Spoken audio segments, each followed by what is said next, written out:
Assalomu alaykum, yaxshimisiz? Hayot tilim YouTube kanaliga hoş geldiniz. Men Abubakr Ma'lum bo'laman. Bugungi darsimizda ingliz tili alifbesidagi ikki harf, ya'ni O bilan U larning o'xshamagan so'zlarga kelganda anglatadigan o'xshamagan tovush ohanglarini o'rganamiz.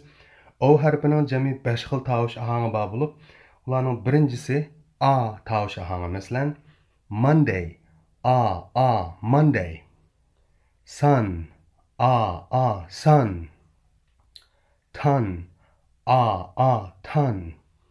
O harfining ikkinchi xil tovush ohangi bo'lib, masalan, occur, occur. Oppose, oppose. Oppose degan bu so'zda diqqat qilish kerakki, bu yerda bizning ko'zda tutayotganimiz birinchi O harfi, jumla ikkinchi O harfi emas. Ikkinchi O harfi O o'qildi. Birinchi O harfini ko'zda tutyapmiz, ya'ni o'qiladigan birinchi O harfi qartilgan. Yana bir qatim o'qiymiz. Oppose, oppose.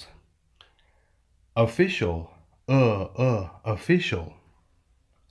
Xo'sh, O harfining uchinchi xil tovush ohangi O bo'lib, biz hozir ikkinchi misolda ko'rgandek O, ya'ni ikkinchi misoldagi oppose degan so'zdagi ikkinchi bo'g'imdagi O o'qilishi o'xshash o'qildi.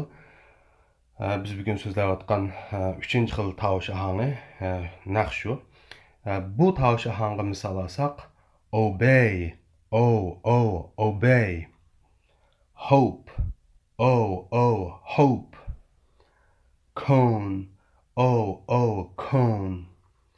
O harfining to'rtinchi xil tovush ohangi so'zilgan O bo'lib, masalan, off, off.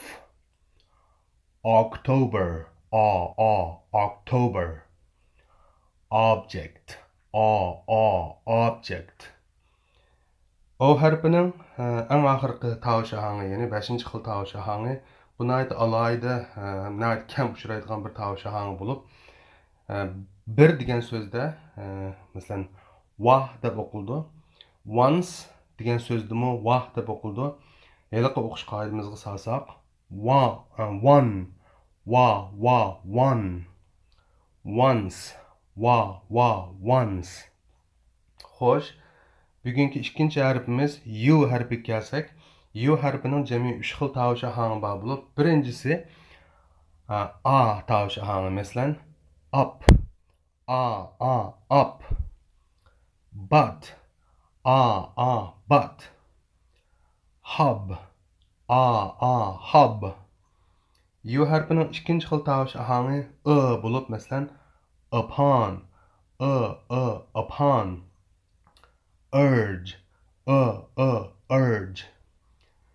Turn, turn. U harfining uchinchi xil tovush ohangi U bo'lib, masalan, unit, unit. University, university.